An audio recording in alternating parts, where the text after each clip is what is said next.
Hello everyone, welcome you all. कैसे हैं आप लोग? कैसी चल रही है आपकी तैयारी? तो आज मैं लेकर आया हूं एक नया टॉपिक, वेव्स, जो कि बहुत इंपॉर्टेंट है। जैसा कि मैं ऑलरेडी बता चुका हूं कि ऑसिलेशंस एंड वेव्स दोनों मिला के अगर हम देखें तो 4 questions on an average 3 to 4 questions हमको देके जाते हैं। और सबसे बड़ी बात यह है कि ये 2 चैप्टर जो होते हैं वो मैक्सिमम जनता को परेशान करते हैं। जितने भी स्टूडेंट्स हैं जो कि जैसे 160/60 फॉलो कर रहे हैं, उसमें से कई स्टूडेंट्स ने मुझे कमेंट किया, मुझे मैसेज किया कि सर आप ऑसिलेशन एंड वेव्स पर भी जल्दी से एक वीडियो जरूर बनाइएगा। तो जैसा कि आपको पता है, एसएचएम यानी ऑसिलेशंस में ऑलरेडी कवर कर चुका हूं, उसके प्रीवियस ईयर क्वेश्चन भी मैं डिस्कस कर चुका हूं, और आज मैं लेके आया हूं एक नया चैप्टर जिसको बोलते हैं वेव्स। तो वेव्स भी बहुत इंपॉर्टेंट है, अच्छे से पढ़िएगा, अच्छे से समझिएगा। इसके भी 2 क्वेश्चन बहुत इजी आते हैं। देखिए, वही फंडा है, जो चैप्टर आपको डिफिकल्ट लग रहा है उससे बहुत बेसिक क्वेश्चंस आते हैं। ठीक है, मुझे मालूम है इसमें जो मोस्ट इंपॉर्टेंटली जो एग्जाम में अभी तक पेपर्स में जो एग्जाम्स में क्वेश्चंस आते हैं, नीट की अगर हम स्पेशली बात करें या जेई की बात करें, तो मेनली क्वेश्चंस आते हैं डॉपलर इफेक्ट से, या फिर आप बोलेंगे स्टैंडिंग वेव्स ऑर्गन पाइप से। ठीक है, जो मेनली क्वेश्चंस आते हैं वो इसी पोर्शन से आते हैं, लेकिन वहां तक पहुंचने के लिए हमें रास्ते के सारे कंसेप्ट सीखने पड़ेंगे। बिकॉज मैंने कहा ये नहीं बोला कि हमेशा क्वेश्चंस उससे आते हैं। यस, चांसेस उस पोर्शन से हमेशा क्वेश्चंस के ज्यादा होते हैं, बट बाकी पोर्शन से भी क्वेश्चंस आते रहे हैं। ठीक है, और बाकी पोर्शन को भी आपको समझना पड़ेगा, तभी आप उन चीजों को समझ सकेंगे। तो I hope this is very clear. My name is Vivek Singh Rathore and let's start about this new chapter, that is waves, right? So what is waves? Waves है क्या? अगर हम बात करें in the layman language, what is wave? तो आप बोलोगे wave क्या? एक डिस्टर्बेंस है। जो डिस्टर्बेंस ट्रेवल कर रहा है उसी को हम क्या बोल देते हैं? वेव बोल देते हैं। मैंने कहा फॉर एग्जाम्पल, आप अगर एक क्यू में खड़े होते हैं एकदम पास, अगर आप एक सबसे लास्ट वाले पर्सन को ऐसे धक्का दीजिएगा, मतलब आपने उस पर्सन को डिस्टर्ब किया, अब वही डिस्टर्बेंस वो आगे की तरफ ट्रांसफर करता चला जाएगा, सबको वो धक्का फील होगा कि नहीं होगा? तो आप बोलते हो कि yes, that is something called wave, right? आपने एक डिस्टर्बेंस एक जगह क्रिएट किया और वो पूरे मीडियम में, आप बोलते हो कि आगे की तरफ वो डिस्टर्बेंस ट्रेवल किया। ठीक है, and that is called wave. तो सबसे पहले तो आप समझिए डिस्टर्बेंस क्या है? It's energy, right? आपने एनर्जी ट्रांसफर की ना, आपने अपनी एनर्जी को यूज किया कुछ डिस्टर्बेंस क्रिएट करने में, तो that energy get transferred, and that energy का जो ट्रांसफर हो रहा है इस तरीके से, उसी को हम क्या बोलते हैं? वेव। तो wave is nothing but the disturbances जो ट्रेवल कर रहे हैं, या फिर आप कह सकते हो कि जो एनर्जी का ट्रांसफर है in the form of disturbances, उसको हम बोलते हैं वेव। ठीक है, now waves are broadly classified into 2, mechanical waves and non mechanical waves. What is the basic difference? मैंने कहा sir, there are few waves that require a medium. ठीक है, a medium for the propagation. किसी disturbance को travel करने के लिए medium की रिक्वायरमेंट होती है, और ऐसे वेव्स को आप बोलते हैं मैकेनिकल वेव्स। मैंने कहा फॉर एग्जांपल साउंड वेव्स। जो साउंड वेव्स होती हैं वो मीडियम की रिक्वायरमेंट मांगती हैं। ठीक है, आप बोलते हो कि बिना मीडियम के यानी वैक्यूम में साउंड वेव्स ट्रैवल नहीं कर सकती। तो ऐसी वेव्स जो वैक्यूम में ट्रैवल नहीं कर सकती, जिनको कोई ना कोई मीडियम चाहिए ट्रैवल करने के लिए, ऐसी वेव्स को हम बोलते हैं मैकेनिकल वेव्स। मैंने कहा other type is non mechanical waves. Non mechanical waves are the waves which do not require any medium for the propagation. मैंने कहा for example EM waves, light, वो वैक्यूम में भी ट्रैवल कर सकती है, राइट? आप क्या बोलते हो कि सर उन्हें कोई मीडियम की रिक्वायरमेंट नहीं होती है ट्रैवल करने के लिए, and such waves are called non mechanical waves. So in this chapter we are going to cover mechanical waves. Non mechanical waves यानी ईएम वेव्स एक सेपरेट चैप्टर होता है जिसको हम बोलते हैं ऑप्टिक्स, है ना? वहां पे हम ईएम वेव्स की बातें कर रहे होते हैं। ओके, तो आप बोलते हो कि ईएम वेव्स का एक अलग से चैप्टर ही है, अदरवाइज आप बोलोगे बाकी उसकी प्रॉपर्टीज हम कहां पढ़ते हैं? आप बोलते हो कि sir ray optics and wave optics में हम उनकी प्रॉपर्टीज पढ़ते हैं। ठीक है, ईएम वेव्स एक खुद में एक चैप्टर है, लेकिन हम यहाँ बात करने वाले हैं केवल मैकेनिकल वेव्स की। तो हमने कहा सर ऐसी वेव्स की बात करने वाले हैं जिनको मीडियम की रिक्वायरमेंट होगी। अब आप बोलते हैं मैकेनिकल वेव्स को भी मैं 2 टाइप्स पे डिफाइन करता हूँ, या आप कह सकते हो क्लासिफाई करता हूँ कि sir transverse waves and longitudinal waves. What are transverse waves? मैंने कहा सर देखिए, वेव जब भी ट्रैवल कर रही है तो मीडियम पार्टिकल्स मूव कर रहे होंगे, ठीक है, तभी तो वेव ट्रैवल कर रही है। ऐसी वेव्स जो मीडियम की रिक्वायरमेंट मांगती हैं, तो ऐसी वेव्स में वो कैसे ट्रैवल हो रही है, वो एनर्जी कैसे ट्रैवल हो रही है, वो डिस्टर्बेंसेस कैसे ट्रैवल हो रहे हैं? Basically because of the motion and the movement of the medium particles. तो अगर आप बोलते हो कि सर पार्टिकल का मोशन और वेव का मोशन, राइट, पार्टिकल का जो मोशन है दैट इज ऑसिलेशन जो आप बोलने वाले हो। हम जो पढ़ने वाले हैं वो अभी देखिए आगे जाएंगे सिंपल हार्मोनिक वेव्स पढ़ने वाले हैं। इसीलिए मैंने बोला कि सर एसएचएम आना आपको बहुत जरूरी है इस चैप्टर से पहले। देखिए हम इस पूरे चैप्टर में बात करेंगे simple harmonic waves, and simple harmonic wave is nothing but the combination of thousands of oscillations happening at a time. Oscillations या एसएचएम में हमने अभी तक क्या पढ़ा था, एक पार्टिकल जो कि एसएचएम कर रहा है और उसके मोशन की स्टडी को हमने पढ़ा था। अब ऐसे ही कई सारे पार्टिकल अपनी पोजीशंस के अबाउट, अपनी मेन पोजीशन के अबाउट ऑसिलेशंस कर रहे होंगे, and that combination is nothing but called waves. तो हमें एक पार्टिकल का एसएचएम आएगा तभी तो हमको वेव आएगा। तो आप बोलोगे ऐसे मल्टीपल पार्टिकल्स साइमल्टेनियसली ऑसिलेशन कर रहे होंगे, वेव्स फॉर्म हो रही होगी, तो the particle oscillation is in this direction and the wave travelling is in this direction, right? Means the motion of the particle and the wave motion is perpendicular to each other. Such waves are called transfer waves. Such waves are called transfer waves. ठीक है, मैंने कहा for example waves in a string. अगर आप एक string imagine कीजिए, एक string है, स्ट्रिंग में आप अगर उसको छेड़ते हो तो इस तरीके से आपको ऑसिलेशन दिखते हैं स्ट्रिंग में, और आप देखते हो कि सर वेव आपको ऐसे ट्रेवल होती हुई दिखेगी, एनर्जी आपको एक साइड से दूसरी जगह ट्रेवल होती हुई दिखेगी। तो particles oscillation are in this direction and the waves are travelling in this along the rope. ठीक है, तो आप बोलोगे सर ऐसी वेव्स जिसमें particle motion is perpendicular to the wave motion, such waves are called transverse waves. और आपको मैंने एग्जांपल दिया that is waves in strings. ठीक है, मैंने कहा नेक्स्ट की बात करेंगे लॉन्गिट्यूडनल वेव्स। मैंने कहा longitudinal waves are the waves in which the particles are moving along the direction of the wave propagation. It means जिस डायरेक्शन में वेव ट्रैवल कर रही है, मैंने कहा wave is travelling in this direction, तो आप बोलोगे पार्टिकल का ऑसिलेशन भी उसी डायरेक्शन में होगा। ठीक है, द पार्टिकल ऑसिलेशन की जो लाइन है और आप बोलोगे जो वेव मोशन की जो लाइन है वो एक ही लाइन के अलोंग होगी, मतलब समझो अलोंग द सेम डायरेक्शन होगी। डायरेक्शन दोनों कैसे होंगी, सेम होगी, वो परपेंडिकुलर नहीं होगी। Such waves are called longitudinal waves. ठीक है, जैसे कि यहाँ पे देखो दिख रहा है सर ये wave is travelling in this direction, ठीक है, एंड द पार्टिकल ऑसिलेशन भी इसी डायरेक्शन में होगा अलोंग दिस डायरेक्शन, राइट? जबकि ट्रांसफर वेव में क्या होता है, wave is travelling in this direction, this v is representing the wave speed here. ठीक है, आप बोलोगे particle oscillation is happening in this direction. So ऐसे ऑसिलेशन, ऐसे वेव जिसमें particle oscillation is happening in the direction of wave are called longitudinal waves. मैंने कहा for example sound waves are the example of longitudinal waves. Now we will talk about the transverse waves. ठीक है, transfer waves जाने से पहले हम transfer wave की help से हम जनरल कुछ टर्म्स डिफाइन करेंगे। मैंने कहा फेज, मैंने कहा फेज क्या बोलता है, देखिए एसएचएम में जो आपने फेज पढ़ा था वही फेज यहां पर है। यहां पे आप बोलोगे एक पार्टिकल एक पर्टिकुलर पोजीशन पर होता है तो उसकी फेज, कुछ फेज की वैल्यू होती है। सिमिलरली आप बोलते हो कि यहाँ पे भी ऐसा ही होगा। जो फेज होगा बेसिकली क्या बताएगा, that defines the position of the particle in terms of the distance from the main position. ठीक है, मैंने कहा कि सर यहाँ पे एक साथ कई सारे पार्टिकल्स होंगे तो आप बोलोगे हर पार्टिकल का अलग अलग फेज होगा। ठीक है, एक ही वेव में कई सारे फेजेस होंगे, हर पार्टिकल का किसी भी टाइम पे एक फेज होगा, राइट?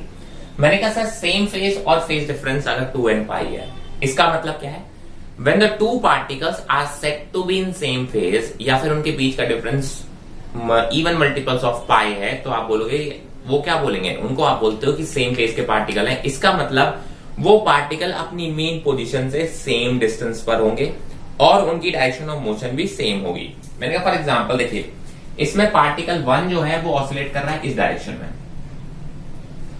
इस डायरेक्शन में, ऐसे ही सारे पार्टिकल ऑसिलेट कर रहे हैं। मैंने कहा इस टाइम पे जो 1 पार्टिकल है, फर्स्ट वाला पार्टिकल है, वो कहां पर है, यहां पर है। ठीक है, एंड इसकी जो डायरेक्शन है वो आप बोलोगे नीचे की तरफ आने की टेंडेंसी। ऐसे ही आप बोलोगे ये 5 वाला पार्टिकल इस टाइम पे कहां है, जिस टाइम पे ये क्लिक किया गया होगा, ये पिक्चर है, एक वेव का पिक्चर। देखिए ये वेव ऐसे तो नहीं, ये तो कंटिन्यूसली चलते रहेंगे ना, तो आपने बोला जिस टाइम पे आपने पिक्चर लिया उस टाइम पे ये फर्स्ट वाला पार्टिकल कहां पर था, यहाँ पे, इसलिए तो वेव आपको ऐसे दिख रही है। आप बोलते हैं ऐसे यार ये 5th वाला पार्टिकल कहां पर, यहाँ पे, 4th वाला पार्टिकल यहाँ पे था, 3rd वाला पार्टिकल कहां पे था, यहाँ पे था, है ना? ये मैंने जो डॉट से दिखाई है इन सब की मेन पोजीशन दिखाई है, बट एक्चुअली ये पार्टिकल वहां एग्जिस्ट थोड़ी ना कर रहे होंगे इस टाइम पे, राइट? आपने बोला ये क्या है, बेसिकली ढेर सारे जो पार्टिकल्स हैं इन पोजीशन पर होंगे और उन्हीं पोजीशन को आपने क्या बोल दिया, सर ये पोजीशन है, यहाँ पे ये पार्टिकल दिख रहे होंगे तो आपको वेव ऐसी दिख रही होगी। तो आप देखोगे कि सर ये फर्स्ट वाला पार्टिकल और 5th वाला पार्टिकल है, they are in the same phase. ठीक है, इनके बीच का फेज डिफरेंस अगर कोई पूछेगा तो आप बोलोगे इवन मल्टीपल्स ऑफ पाई या फिर आप बोलोगे सेम फेज। वो अपनी मेन पोजीशन से सेम डिस्टेंस पर है एंड इनकी डायरेक्शन ऑफ मोशन भी सेम है। मैंने कहा इसके बाद हम बात करते हैं कि सर वेव स्पीड क्या होता है। वेव स्पीड का मतलब होता है कि sir speed of the wave, किस स्पीड से एनर्जी या डिस्टर्बेंस ट्रांसफर हो रहे हैं, राइट। ये यहाँ पे जो वी दिखाया था, right, this is called wave speed. यहाँ पे देखिए दो स्पीड आने वाली है, थोड़ी देर बाद पार्टिकल स्पीड भी आएगी, तो बहुत क्लैरिटी रखें। वेव स्पीड की बात करेंगे, जब स्मॉल सिंपल वी की बात करेंगे, तो we are talking about the कितनी स्पीड से डिस्टेंसेस ट्रेवल कर रहे हैं, कितनी स्पीड से वेव ट्रेवल कर रही है, कितनी स्पीड से एनर्जी ट्रेवल कर रही है, उसको हम बोलते हैं wave. So amplitude, what is amplitude is basically the maximum displacement of the particle from the mean position, right। हर एक पार्टिकल जो आप बोल रहे ऑसिलेट कर रहा है, तो हर पार्टिकल कितना मैक्सिमम डिस्प्लेसमेंट कर रहा है अपनी मीन पोजीशन से, उसको हम बोलते हैं एम्पलीट्यूड, ठीक है। जैसे कि एसएचएम में बोलते थे। मैंने कहा वेवलेंथ, यस, ये एक वेव रिलेटेड टर्म है। वेवलेंथ क्या है? A distance between two nearest particles in the same phase, right. आपने बोला कि सर आप बोल सकते हो कि the distance between two nearest particle in the same phase. For example ये दो पार्टिकल आपके इस वेव की बात करें, तो ये देखिए ये दोनों सेम फेज में है, तो आप बोलोगे these are the two nearest particle, जो इसके फेज में, ये इससे पहले और कोई पार्टिकल इसके फेज में नहीं है, तो आप बोलोगे यहां से यहां तक की डिस्टेंस को आप क्या बोल सकते हो कि सर वन वेवलेंथ के बराबर बोल सकते हो। सिमिलरली आप बोलते हो ये वाले और ये वाले पार्टिकल दोनों सेम फेज में, तो आप बोलोगे दो नियरेस्ट सेम फेज के पार्टिकल्स को आप पकड़ लीजिए और उनके पीछे डिस्टेंस को आप बोल सकते हैं वेवलेंथ। और आप ऐसे भी कर सकते हो the distance travelled by the wave in one time period, ठीक है। जो एक वेव पल्स की लेंथ होती है, ये एक वेव पल्स कहलाता है। अब यही वेव पल्स बार बार रिपीट हो रहा होगा, तो आप बोलोगे सर ये एक साइकिल हो गई पार्टिकल की, राइट। आप क्या बोलते हैं, ये एक साइकिल हो गई, तो इस साइकिल में कितना डिस्टेंस ट्रेवल किया है वेव ने, उसी को हम बोलते हैं वेवलेंथ भी बोल देते हैं इन वन टाइम पीरियड, ठीक है। आपने बोला इंटेंसिटी क्या होती है sir, intensity energy transmitted per unit area per unit time in the form of wave. Wave कितनी energy per unit area per unit time transfer कर रहा है, उसको हम बोलते हैं इंटेंसिटी ऑफ वेव, ठीक है। जिस पॉइंट पे ज्यादा एनर्जी वो दे रहा होगा वेव, आप बोलोगे वहां पे इंटेंसिटी ज्यादा है, और जहां पे एनर्जी कम आ रही होगी तो आप बोलोगे वहां पे इंटेंसिटी कम है। तो it is going to be very important term. Now we are going to talk about the progressive wave. A wave traveling in a particular direction with constant amplitude is called progressive wave. एक wave आपने कहा disturbance इस particular direction में travel किए जा रहा है, आगे ऐसे चलता चला जा रहा है, उसको हम बोलते हैं प्रोग्रेसिव वेव, ठीक है। एक पर्टिकुलर डायरेक्शन में वेव का मोशन आपको दिख रहा होगा।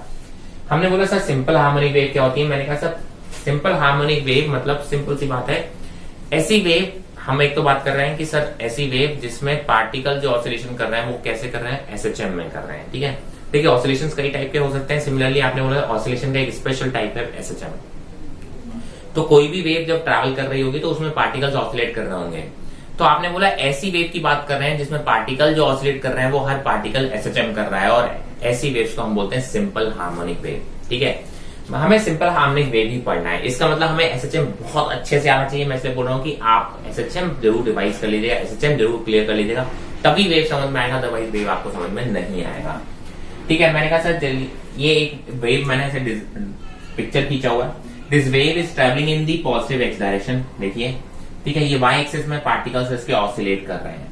मैंने कहा सर इस वेव की जो जनरल इक्वेशन आती है वो आती है y is equal to a sin kx minus omega T, ठीक है। इस omega T minus K X भी आ सकती है और के एक्स माइनस ओमेगा टी भी आती है, बहुत ज्यादा डिफरेंस नहीं है। मैंने कहा जरा देखिए, क्योंकि यहाँ पे एक्स के और टी के कोफिशिएंट के साइन ऑपोजिट हैं, that's why this wave is travelling in the positive x direction. ध्यान से सुनिएगा, इस पर क्वेश्चन बन जाते हैं। क्योंकि यहाँ पे x और t के कोफिशिएंट के साइन ऑपोजिट हैं, राइट। x का कोफिशिएंट k है, पॉजिटिव दिख रहा है, t का coefficient minus omega that is negative दिख रहा है, ऑपोजिट साइंस हैं, तभी आप बोलोगे that travelling in the positive x direction. देखिए k के साथ जो है ये बताता है किस डायरेक्शन में, x में, y में, z में। यहाँ पर x इसका मतलब wave is travelling in the x direction, ठीक है।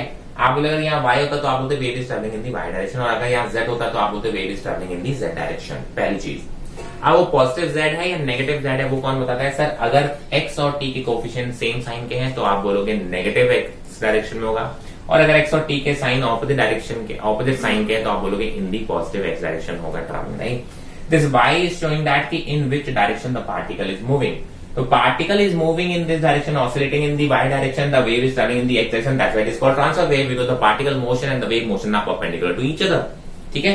मैंने कहा यहाँ पे ये k जो आया, देखिए a आपको पता है एम्पलीट्यूड होगा, हर पार्टिकल का एम्पलीट्यूड होगा, ये सब हमने एसएचएम में पढ़ रखा है। ओमेगा एंगुलर फ्रीक्वेंसी होगा, t any random time t होगा, x किसी पर्टिकुलर पोजीशन की बात की जा रही होगी। आप बोले k क्या है? सर k यहाँ पे एंगुलर वेव नंबर है, that is equal to 2 pi by lambda is equal, और omega by v where v is the wave speed. Clear? मैंने कहा अगर यही वेव नेगेटिव एक्स डायरेक्शन में ट्रैवल कर रही होती, देखिए पिक्चर तो ऐसे ही आता ना, जब आप क्लिक करते तो पिक्चर तो आपको बस एक पिक्चर दिखता ना, उससे नहीं पता चलता किस डायरेक्शन में ट्रैवल कर रही है। वो तो जब आप कंटिन्यूसली वेव को देखते हो तब आपको समझ में आ रहा है किस डायरेक्शन में जा रहा है। तो मैंने कहा अगर ये नेगेटिव एक्स डायरेक्शन में जा रही है तो इसकी इक्वेशन कैसे चेंज हो जाएगी, ए sine K x plus omega T. देखिए एक्स और टी के कोफिशिएंट कैसे हो गए, सेम साइन के हो गए, इसलिए आप बोलोगे this is travelling in the negative x direction. यहाँ से स्पीड ऑफ वेव क्या हो गया, जिस स्पीड से एनर्जी ट्रांसफर कर रही है, तो आप बोलोगे कितनी एनर्जी, बोलोगे क्या एनर्जी का डिस्प्लेसमेंट किस डायरेक्शन में हो रहा है, एक्स डायरेक्शन में हो रहा है, तो आप बोलोगे delta X by delta T को आप क्या बोलोगे, स्पीड ऑफ वेव बोलोगे, and that is equal to omega by K. Sir omega by K भी इसकी वैल्यूज होती है। ठीक है, आगे बढ़ते हैं। Now we are going to see different forms, right. मैंने कहा sir y equal to A sine K X minus omega T एक फॉर्म देखा था। मैंने कहा सर जरा देखिए यहाँ पे k की वैल्यू रख सकता हूँ मैं 2 पाई बाय लैम्डा और ओमेगा की वैल्यू लिख सकता हूँ मैं 2 पाई बाय टी, और इनमें से अगर मैं 2 पाई कॉमन ले लूंगा तो ये एक फॉर्मेट भी होता है, राइट। आपको कभी कभी वेव इस फॉर्मेट में भी लिखी मिल जाएगी। मैंने एक और फॉर्मेट आप कह सकते हो कि सर इस के एक्स में से मैं अगर मैं के कॉमन ले लूँ, राइट, अगर ओमेगा को क्या लिख सकता हूँ मैं, ओमेगा को लिख सकता हूँ के इंटू वी, अगर मैं के कॉमन ले लूँ तो यहाँ पे आ जाएगा x minus we T, right. तो आप ये फॉर्मेट भी आप कर सकते हो। मैं आपको ये फॉर्मेट बिल्कुल भी लर्न करने को नहीं बोलूंगा, मैं आपको बस यही बोलूंगा कि सर आप स्टैंडर्ड फॉर्मेट आप याद रखिए और बाकी कन्वर्जन आप खुद करिएगा तो ज्यादा बेटर रहेगा, बिकॉज इनमें जो चीज कॉमन बाहर आ जाती है वो चीज आपके दिमाग से स्किप हो जाएगी। जब भी आप वैल्यूज फाइंड आउट करने की कोशिश करेंगे तो वो चीजें स्किप हो जाती हैं। मैं हमेशा कहता हूं कि कोई भी चीज कॉमन मत रखिए, इस फॉर्मेट में कन्वर्ट कर लीजिए और आपको कई बार इसकी एंगुलर फ्रीक्वेंसी, के एंड स्पीड, टाइम पीरियड, ये सब निकालने की वैल्यू निकालने को एक इक्वेशन देके और फिर वो वैल्यूज पूछी जाती हैं तो आप उनको हमेशा इस फॉर्मेट से ही कंपेयर करके सॉल्व करेंगे तो जो आपकी मिस्टेक्स हैं, सिली मिस्टेक्स हैं, उनके होने के चांसेस कम हो जाएंगे। I hope you are getting my thing, right. मैंने कहा चलिए अच्छी बात है, आप बात करते थोड़ा सा फेज डिफरेंस। मैंने कहा मान लो ये पार्टिकल है, ठीक है। आप फेज डिफरेंस कई तरीके से निकाल, दो अलग अलग वेव्स के फेज डिफरेंस निकाले जा सकते हैं, ठीक है। आप बोलते हो कि सर मैं एक ही वेव में दो अलग अलग पार्टिकल को किसी भी रैंडम टाइम टी की बात करूं, उस टाइम पे उन दोनों के बीच में फेज डिफरेंस कितना है वो हम कैसे फाइंड आउट कर सकते हैं। मैंने कहा देखिए, आप बोलोगे एक ही वेव की बात कर रहे हो तो दोनों के लिए एक ही इक्वेशन सेटिस्फाई हो रही होगी। आप बोलोगे कि ये टी की वैल्यू सेम रख रहे हो क्योंकि सेम टाइम टी की बात कर रहे हो, तो आप बोलोगे एक बार एक्स की वैल्यू में x1 रखोगे और एक की एक्स की वैल्यू को x2 रखोगे, ठीक है। आप क्या करोगे, फेज मतलब क्या होता है, ये this quantity is called phase, इस क्वांटिटी का डिफरेंस ले लोगे, that is called phase difference. क्योंकि टी सेम है तो आप बोलोगे ओमेगा टी वाले टर्म्स क्या हो जाएंगे, कैंसिल आउट हो जाएंगे और के कॉमन आ जाएगा, तो के x1 माइनस x2 या x2 माइनस x1 आप बात करोगे तो जो फेज डिफरेंस आएगा वही आएगा के इंटू डेल्टा एक्स, और k की वैल्यू हम लिख देते हैं 2 पाई बाय लैम्डा। तो जनरली ये फॉर्मेट काफी यूज होता है, that is k is equal to 2 pi by lambda into delta X. Delta X क्या है, x2 माइनस x1। इनके बीच का पाथ डिफरेंस, यहां से यहां के बीच का पाथ डिफरेंस को हम बोलते हैं delta x, that is x2 minus x1। अगर कोई पूछे सर ये डेल्टा एक्स क्या है तो आप बोल सकते हो कि सर x2 माइनस x1। ये फॉर्मूला बहुत ज्यादा हैंडी है, आप बोल रहे हैं इसको आप हमेशा ध्यान रखिएगा कि सर ये यूज बहुत ज्यादा होने वाला है।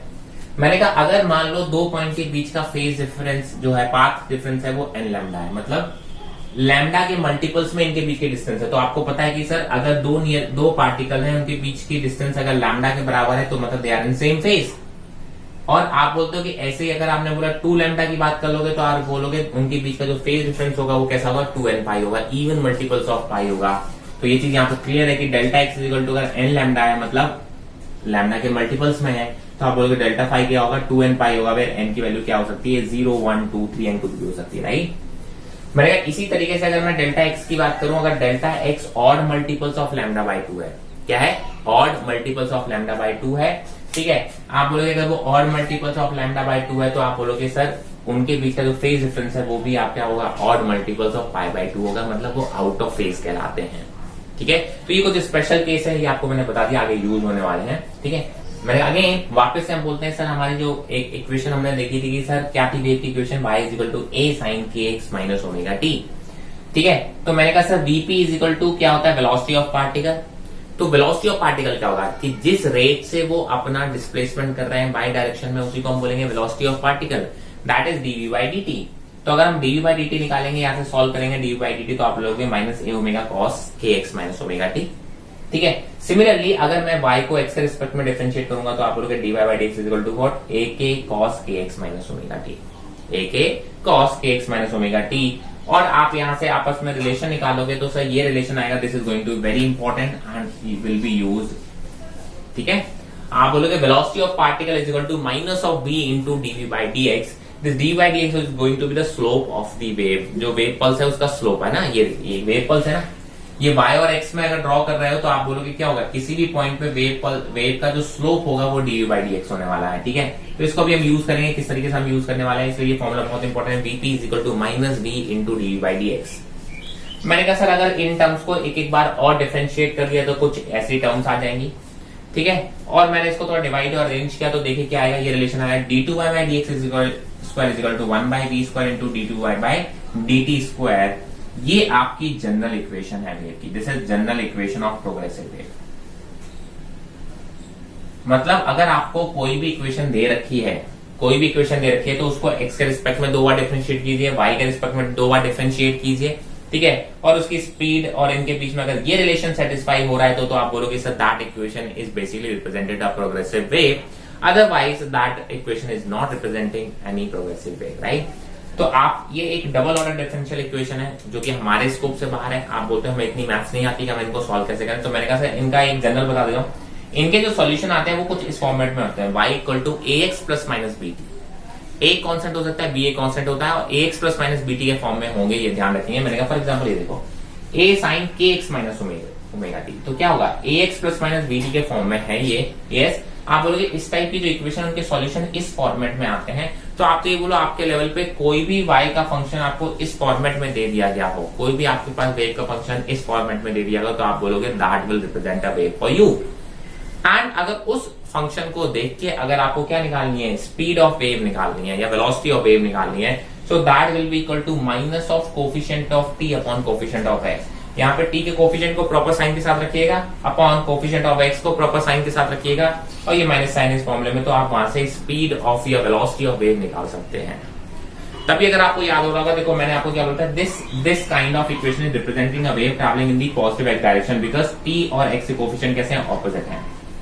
अगर t के देखिए, अगर यहाँ पे हमने t का कोफिशिएंट कितना है, ओमेगा आपने यहाँ रख दिया माइनस ओमेगा, ठीक है, माइनस ओमेगा यहाँ रख दिया, अपॉन आप क्या बोलोगे कि सर यहाँ पे x का कोफिशिएंट क्या है, k, तो आप बोलोगे यहाँ पे k, तो माइनस और माइनस ओमेगा वाला तो आप बोलोगे माइनस माइनस प्लस हो जाएगा और आ जाएगा ओमेगा बाय k। हाँ यही होता है सर, स्पीड ऑफ वेव क्या ओमेगा बाय k, पॉजिटिव आ रहा है, इसका मतलब the wave is travelling in the positive x direction. तो कहां से मैंने बताया था कि सर x और t के कोफिशिएंट आप देखिए, x और t के कोफिशिएंट अगर ऑपोजिट होंगे तो यहाँ पे एक माइनस आएगा और ये माइनस के साथ क्या हो जाएगा, पॉजिटिव हो जाएगा, तो वेव स्पीड पॉजिटिव आएगी, it means the wave is travelling in the positive direction.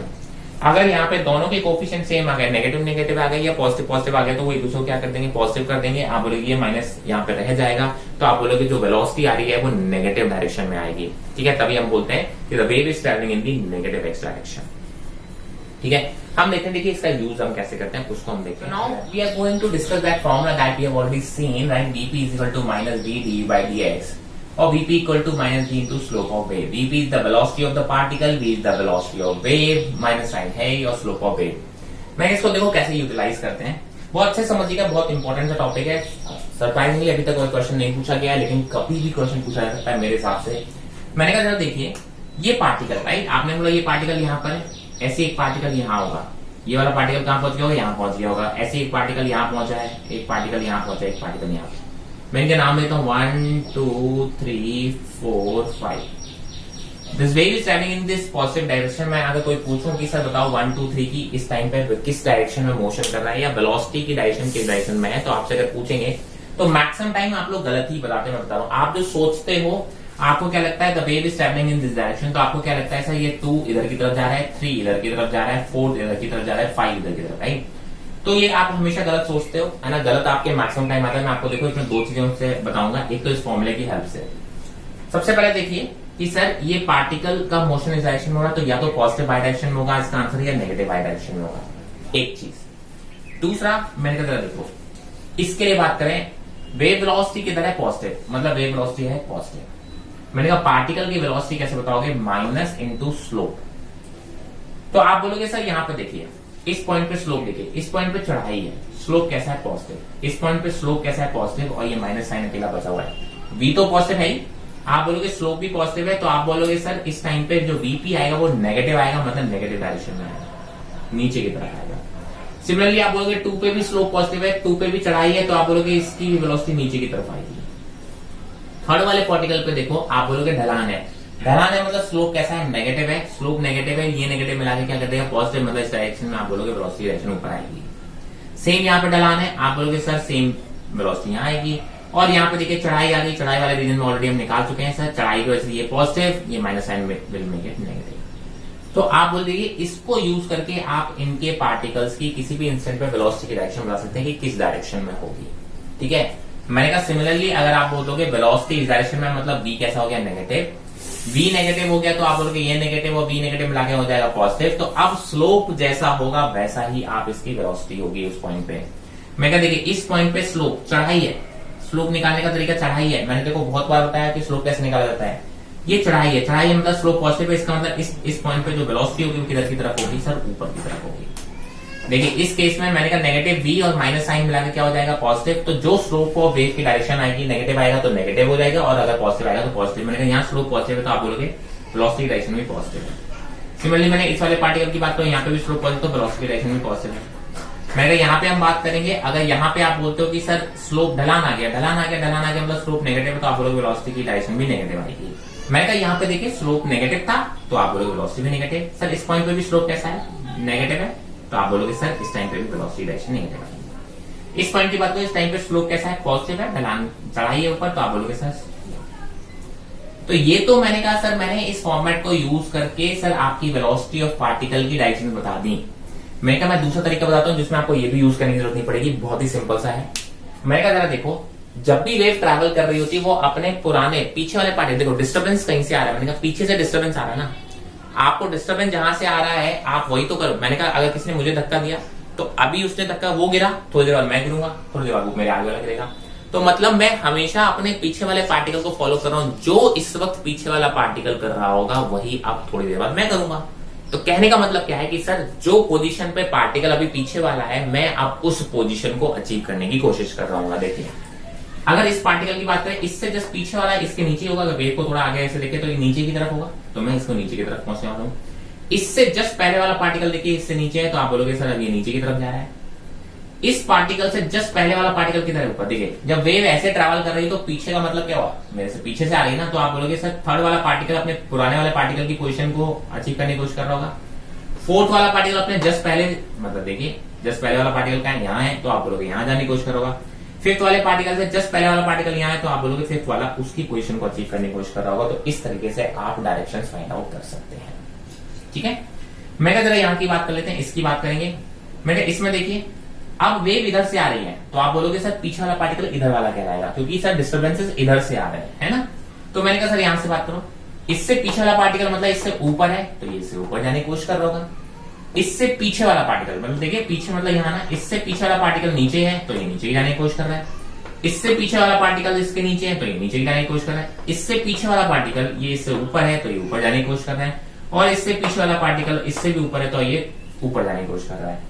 तो हमेशा देखिए कि सर उससे पीछे वाला पार्टिकल कहाँ है, वो उसी डायरेक्शन में जाने की कोशिश कर रहा होगा। बट पीछे कैसे डिफाइन होना ध्यान रखना, वेव की डायरेक्शन में मूव कीजिए तो आपको पीछे किधर मिलेगा, इधर। अगर वेव ऐसे जा रही है तो ये पीछे हो गया, अगर वेव इधर से आ रही है तो आप बोलोगे पीछे कौन सा हो जाएगा, ये पीछे हो जाएगा।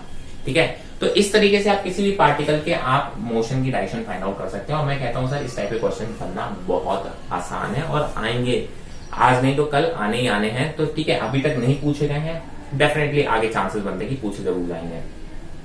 चलिए, कुछ ऐसे रिजल्ट्स हैं जो आप थोड़ा सा अगर आप अपने पास लिख लीजिए, कभी पढ़ते रहेंगे तो थोड़ा सा आपको याद रहता रहेगा। बहुत ज्यादा इंपॉर्टेंट नहीं, बहुत ज्यादा यूज नहीं होते। मैंने कहा एवरेज काइनेटिक एनर्जी वो वन वेवलेंथ जो आती है वो आती है 1/4 म्यू ओमेगा स्क्वायर ए स्क्वायर इंटू लैम्डा। ठीक है, फिर म्यू क्या है यहाँ पे, mass per unit length of the medium है, linear mass density of the medium है।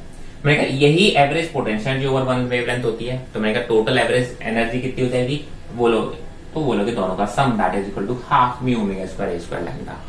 पावर क्या हो जाएगा sir, energy upon average power क्या हो जाएगा, एवरेज एनर्जी अपॉन टाइम। तो लैम्डा अपॉन टाइम क्या हो गया, ठीक है, वन वेवलेंथ में टाइम की वैल्यू कितनी हो जाती है, टाइम पीरियड के बराबर, कैपिटल टी के बराबर। तो लैम्डा अपॉन टी किसमें कन्वर्ट हो जाएगा, बी में। ये फॉर्मूला यहाँ आ जाएगा। अब जो इंपॉर्टेंट है, yes that is important, intensity की बात करें तो पावर अपॉन एरिया हो गया। ठीक है, तो आप इसको सॉल्व करोगे तो इंटेंसिटी आ रहा है हाफ रो ओमेगा स्क्वायर ए स्क्वायर इंटू बी।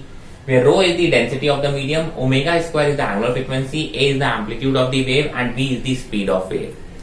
अब देखिए ये डेंसिटी की मतलब मीडियम की प्रॉपर्टी हो गई, ठीक है। आप बोलोगे जो वेव स्पीड है वो भी मीडियम पे डिपेंड करता है, ठीक है।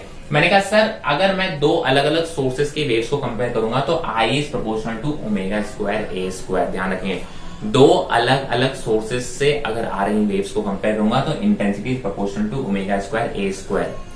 अगर दोनों की फ्रीक्वेंसी सेम है, फ्रीक्वेंसी हमेशा सोर्स की प्रॉपर्टी होती है, वो मीडियम पे डिपेंड नहीं करती है। अगर दोनों की फ्रीक्वेंसी सेम है तब आप बोलोगे I is proportional to A square. तो सबको याद रहता है I is proportional to A square, but that is only when frequency is same. If frequency is not same then the relation is I is proportional to omega square A square. That's why this is very important, ठीक है, ठीक है। मैंने कहा एक और चीज पढ़ लेते हैं, मैंने speed of wave in string. अगर speed of wave in string निकालेंगे, किसी भी पॉइंट पे आपको एक वेव ट्रेवल करेगी स्पीड स्ट्रिंग में, तो आप बोलो किसी पॉइंट पे अगर आपको स्पीड निकालनी है उसकी तो कैसे निकालोगे? That is equal to under root of T by mu, where T is the tension at that point and mu is the linear mass density और the mass point length of the medium, ठीक है। अगर tension अलग अलग point पे अलग अलग आ रही है तो आप बोलोगे स्पीड ऑफ वेव भी उस स्ट्रिंग में अलग अलग पॉइंट पे अलग अलग आएगी। तो आपको अलग अलग पॉइंट पे टेंशन फाइंड आउट करना आना चाहिए, ठीक है। टेंशन फाइंड आउट कर लीजिए, मास पॉइंट लेंथ गिवन होगी मीडियम की, तो speed of wave is string is under root of T by mu. तो ये कुछ बातें मैंने जनरल बातें की, कुछ वेव्स की बातें, कुछ ट्रांसफर वेव की बातें की, कुछ जनरल टर्मिनोलॉजीज की बात की। तो आज के लेक्चर में हम इतनी ही बात करेंगे। नेक्स्ट लेक्चर में हम आगे की बातें करेंगे, जहां पे हम बात करेंगे सुपरपोजिशन की, इंटरफेरेंस ऑफ वेव्स की, स्टैंडिंग वेव्स की, and then we will move on to the sound waves and Doppler effects, ठीक है। Mostly question sound waves and Doppler effect से आते हैं, तो इसलिए आप बोलते हैं, लेकिन ये भी कंसेप्ट जब तक क्लियर नहीं होंगे, ये जनरल कंसेप्ट पढ़ते चले आ रहे हैं हम, ठीक है। इन पे भी कई बार क्वेश्चन आए, ऐसा नहीं क्वेश्चन आते नहीं, बट हमने कहा मैक्सिमम पोर्शन सबसे ज्यादा इंपॉर्टेंट क्या है, वो है डॉपलर इफेक्ट एंड आप बोलते हैं स्टैंडिंग वेव्स, ठीक है। तो हम वहां को उसको तो बहुत अच्छे से करना ही करना है, बाकी पोर्शन भी अच्छे से होगा तभी वो चीज समझ में आएगी, वरना वो चीज समझ में नहीं आएगी, ठीक है। तो आज के लिए इतना ही काफी। आई होप आपको कोई भी डाउट नहीं होगा। अगर आपको कोई भी डाउट है तो आप कमेंट सेक्शन में जरूर मेंशन कीजिएगा, और आप मुझे इंस्टाग्राम पे टेक्स्ट करके भी बता सकते हैं। इंस्टाग्राम की प्रोफाइल आपको डिस्क्रिप्शन में मिल जाएगी। अगर अभी तक आपने यूट्यूब चैनल सब्सक्राइब नहीं किया है तो do subscribe the YouTube channel and also share it with your friends.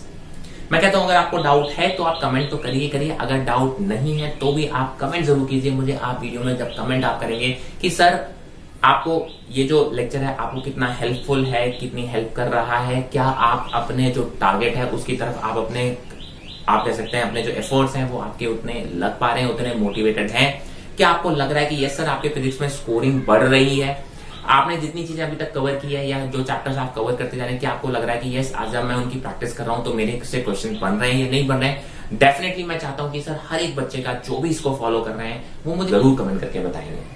तो आज के लिए इतना ही काफी है। For now stay healthy, stay safe, thank you.